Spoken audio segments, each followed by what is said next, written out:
it doesn't get any closer than that. So just want to start off by that. That was a phenomenal atmosphere. But there's a lot of things that are going on tonight, here in Cincinnati with some big high school football games and things like that. And to see Nippert Stadium and our crowd and our fans and our student body come out like they did tonight, that is special. And we know Nip at night is special, but I think that with everything else going on, I thought it was a difference in the ballgame. There's a lot of plays here and there, I think special teams wise, but when that momentum started to shift in the start of the fourth quarter, where we really needed to pick me up, we're really fortunate to be at home in an environment like this. But yeah, it's never easy, and I just think that our ability to find ways to win, our ability to play together, meaning whatever it takes, and then our special units. I think the difference to me in the ball game is the special teams. And I know we had the big 100-yard kickoff return for a touchdown, but just our ability, field goal kicking, our ability to kick off coverage after a safety that is just phenomenal, and then our ability to punt the football as well as we do. That's a combination that obviously gives us an opportunity every week to win. And this is what us looks like. It might not be what everybody wants, because you hear them booing at times. They might want something different, but the reality is this is what us looks like. And us is still pretty darn good. Is there anything offensively you can pinpoint that's causing them to kind of go in these little lulls? It's more than just one thing. I think that we're still trying to do our best job at pounding the football a little bit more, and I think that that's a tough team to run the football on as well. And so we knew that going in, but there's not one thing you can point at. I don't know that it was Ben's sharpest night. I think he said that afterwards as he stood up in front of the team. But I think that more than anything, when you need him the most, he's there. And I don't know what the lulls are. I don't know what the starts are. I think that's a part of what us looks like. And, it keeps me awake at night and doesn't allow me to sleep real well. I don't know what else we can do, but keep hammering away at sharpening some of that stuff up. Is that normal for Ben to get up and talk in front of the locker room after the game? Or this no, I get up. I usually grab a few guys after a game like that or after a victory, and sometimes it's those guys that have phenomenal games, and then sometimes it's a guy that I think is playing his butt off and doing so much that I want him to be up in front of those guys. And he takes some criticism, he takes some flack. You heard him out there tonight, and you know what? To me, that just shows the care. I can promise you 5 years ago you couldn't hear a boo in the crowd. So in some ways, I know it's hard. I know it's hard on him, but to me, that's what the kind of want to get him up there for, is to make sure he understood how much we appreciate what it is he does and how hard he fights for us. You obviously brought Evan in for a couple plays in the red zone there, but did you ever think about making a switch? Well, we have some packages and some things that we want to continue to find ways to get. We just we haven't gotten into those rhythms where we felt really comfortable with switching some things up. I think that's the ebb and flow of us offensively and defensively, to be honest with you. You guys ask about the lulls. Well, it's hard to have your adjustments and to throw in a package when you know that there's these lulls and what it is that you're doing, and you got to find ways to fight through them. So his opportunities are going to come, and he is doing a phenomenal job. I know he only went in there for a couple plays, but I can tell you each and every week he's getting better. He's got a phenomenal attitude, and that's what this team's that's what us looks like. Luke, what does it say about the defense when they had a lot of momentum in the second half to come up big on, almost on 1 4th down, but then win the game on the next 4th down? I know. That's where we have struggled, kind of when the momentum shifts at times. 2 weeks ago at UCF, the momentum shifted in that end, and we couldn't get the stop. We give up a 4th and 12 that looks like you got the game in hand and possible, and then they make it and we recover. And we had our ups and downs. We had our emotional outbursts a little bit on the side that we tend to have at times. We're just an emotional group of guys, and with some of the youth that we have. But I'm proud to see that they fought themselves back. That they stayed together. They go through some things, but they stayed together and they found a way to win the football game. What effect did the short week have? And they had a long Well, between. Long. They had 13 or so days that coming off of some really good wins. They're playing really well. That's a good football team and a physical football team.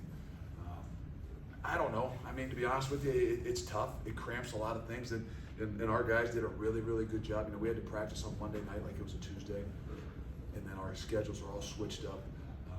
And then you take today, that's the longest day in the history of man because there's nothing to do and there's nothing on. So the maturity that we had to have, as a football team, to go into this week in particular, I think is really going to help us grow. And not give them credit. They did some different things that I don't know that we were as prepared for, having that 13-day break.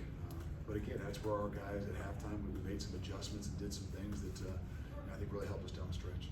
Arquan Bush and Jaquan Shepard were putting a lot of one-on-one scenarios on the outside tonight. What do you think of the job they did up there? They did a really good job. Arquan was challenged a bit more, and we've been on him a little bit more to play a little bit tighter and do some things differently. And he had to do that tonight. He had to do that down the stretch when it really counted. And I keep saying it, I'm proud of those guys. But we've had our little chinks and we've had our ups and downs, and obviously people like to point them out too. We've been very fortunate in the last couple of years. Having some of those guys out there in particular that didn't give up a whole lot. So if a guy gives up a few, it's a little more noticeable. And they've been mature to be able to handle it and then continue to move forward, take coaching, and make some adjustments. And Arquan did a great job tonight, and Shep's been doing a great job pretty much all year. Did you see this coming from Tyler Scott? He had a good year last year coming into this year. Did you see the star turn for him? Yeah, it I wasn't know until you the end of love last talking year that about I've Tyler. said maybe he should stay on offense. I don't know. I think last year, but I think that give Coach Brown a lot of credit too. Obviously Tyler's a phenomenal player that challenges himself and has developed a lot.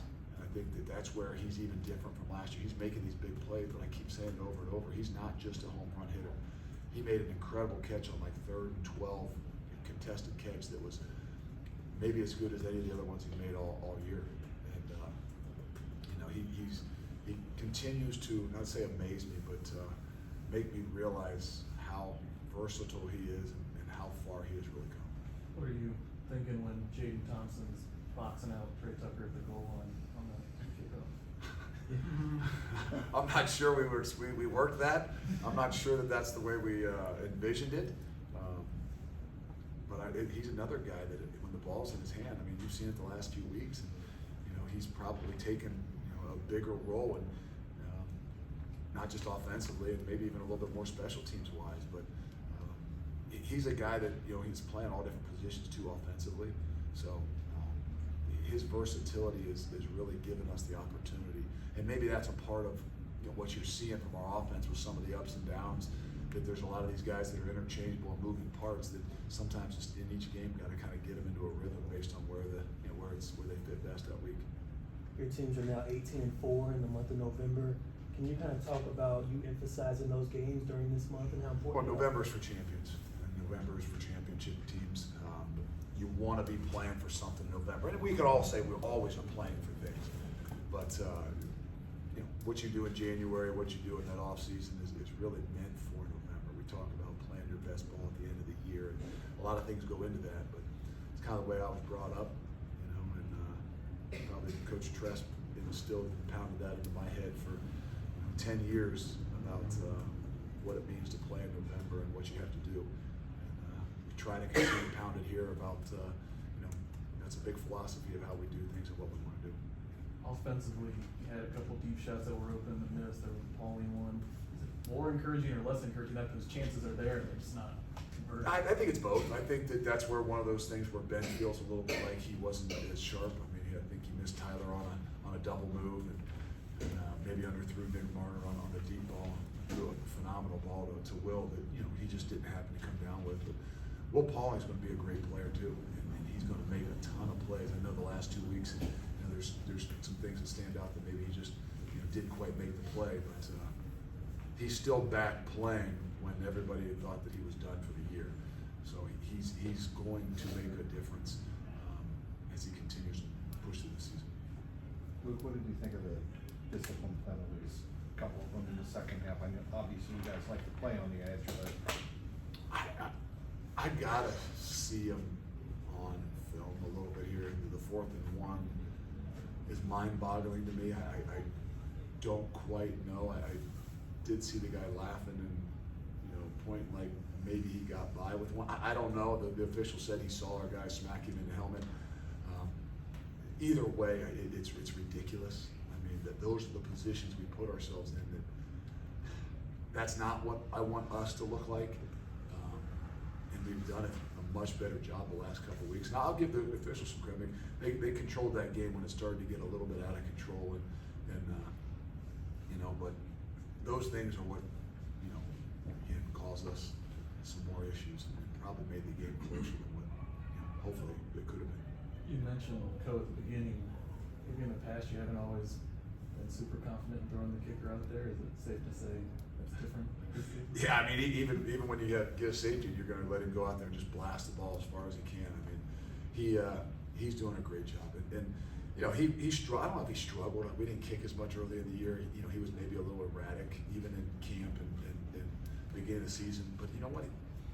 He never doubted himself. He never was a guy that looked like he was pouting. He never looked like he was having issues. He has a confidence about him that I just always kind of figured he's going to figure this thing out. And he's going to be a weapon for us. Keaton Mitchell, you contained except for the one run in the first half. Second half, he got loose a little bit. Is that just his talent showing? He's a very good football player. His versatility, even catch the ball as well, makes it difficult. I mean, we had some matchups there that aren't the most favorable. But fortunate what happened, but he's a difference maker. One more for Coach. Luke, I was just gonna ask you about the American, before the season, everybody thought Houston was the team, and then you guys, but now you got Tulane and ECU's up there, and then UCF. I mean, you just never can tell, can you?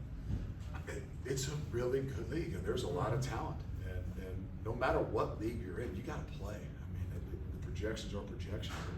And, when it comes down to it, you got to be playing well at the end of the year. And I think that's what you can continue to see. I mean, there's still a lot of things up for grabs, and there's a lot of really good football teams out there. And it's going to be interesting the last few weeks.